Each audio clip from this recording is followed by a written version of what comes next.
대선전이 뜨거워지고 있는 가운데 국내 주요 연구기관들이 구체적인 재원 조달 방안이 없는 장밋빛 공약에 대해 경고의 목소리를 내고 있습니다. 특히 급속한 고령화로 빠르게 늘고 있는 복지 수요를 고려하면 재정 건전성에도 무게를 둬야 한다는 지적이 나옵니다. 차유정 기자입니다. 집권 후 즉각적으로 10조 원 이상의 일자리 추경을 편성하겠습니다. 소득 하위 50% 이하 어르신들의 기초연금을 30만 원으로 인상하겠습니다. 일자리, 복지, 국방 등 다양한 분야에서 서로 다른 많은 공약이 쏟아지고 있지만 엄청난 나라 돈이 들어간다는 점은 대부분 같습니다. 하지만 선거관리위원회에 제출된 후보별 10대 공약을 보면 구체적인 재원 조달 계획이 없는 공약이 수두룩합니다.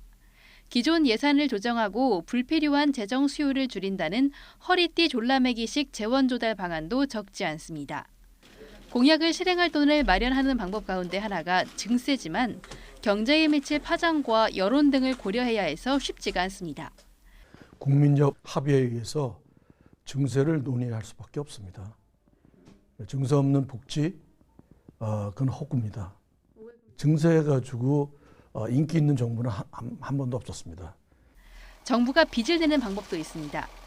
우리나라 재정 건전성은 세계 최고 수준이어서 국채를 발행해 일자리와 복지 분야 등에 투자할 여력이 어느 정도 있다는 평가도 나옵니다.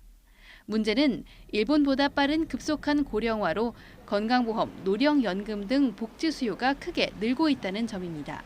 그 노동력은 줄어드는데 이 GDP를 상승할 수는 없는데 경제 성장력을 끌어들일 수는 없는 상황에서 계속 복지 지출, 재정 지출이 늘어난다면 재정 건전성이 악화돼서 앞으로 은퇴 노령층에 지급해야 할 연금과 보험료 등을 추산해 모두 합치면 현재 국가 부채는 1,400조 원이 넘는다는 계산도 나옵니다.